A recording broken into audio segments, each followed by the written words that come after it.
have a dream. My four little children will one day live in a nation where they will not be judged by the color of their skin, but by the content of their character. I have a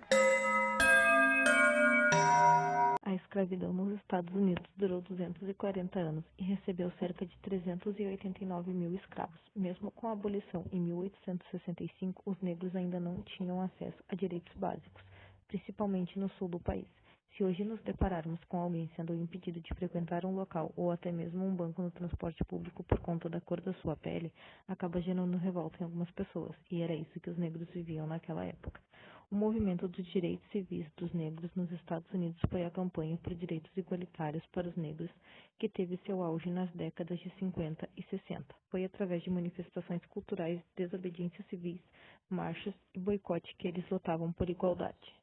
Assim como a maioria das colônias americanas, os Estados Unidos explorou a mão de obra africana através de um sistema escravocrata que foi fundamental para sua economia até 1865, com o fim da Guerra Civil. O motivo central da guerra era exatamente a questão de extinguir a escravidão no país. Mesmo com a vitória do Norte, nome dado à União dos Estados a favor da abolição, e apesar das leis que se seguiram, como a 13ª Emenda Constitucional de 1864, a situação legal dos negros ainda era difícil. Muitos estados continuaram mantendo a segregação racial através de leis estaduais, como as leis Jim Crow, que tiveram vigor entre os anos de 1876 a 1965, sistematizando o racismo a nível estadual. Essas leis marginalizaram os negros. Eles eram proibidos de frequentar os mesmos locais que os brancos, sendo públicos ou privados. Os casamentos interraciais ainda eram proibidos e poucos negros podiam votar, tendo em vista que era necessário saber ler e escrever, e esses ex-escravos não tinham acesso à educação. No ambiente trabalhista, o negro ainda era submetido às péssimas condições e baixa remuneração. Não se sabe quando iniciou esse movimento. Muitos concordam que foi depois da Segunda Guerra, mas discordam do seu estopim. A história mais conhecida é a da Rosa Parks, uma costureira de 42 anos que se negou a ceder o lugar no ônibus para um homem branco. Em 1955, ela foi presa e o ocorrido deu início a um boicote da população negra aos ônibus, o que fez com que a Suprema Corte banisse a segregação no transporte no ano seguinte.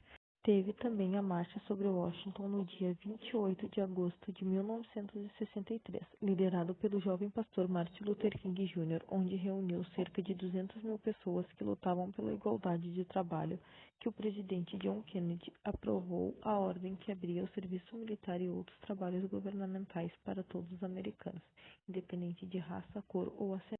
Em 1954, a Suprema Corte julgou o caso Brown contra o Conselho de Educação de Topeka, declarando que as leis que promoviam a segregação nas escolas públicas eram inconstitucionais, e assim foi surgindo casos de boicotes organizados por comitês de resistência não violenta, característica central do movimento.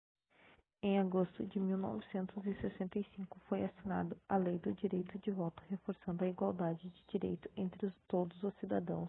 Nesse momento esteve presente Martin Luther King e Rosa Parks.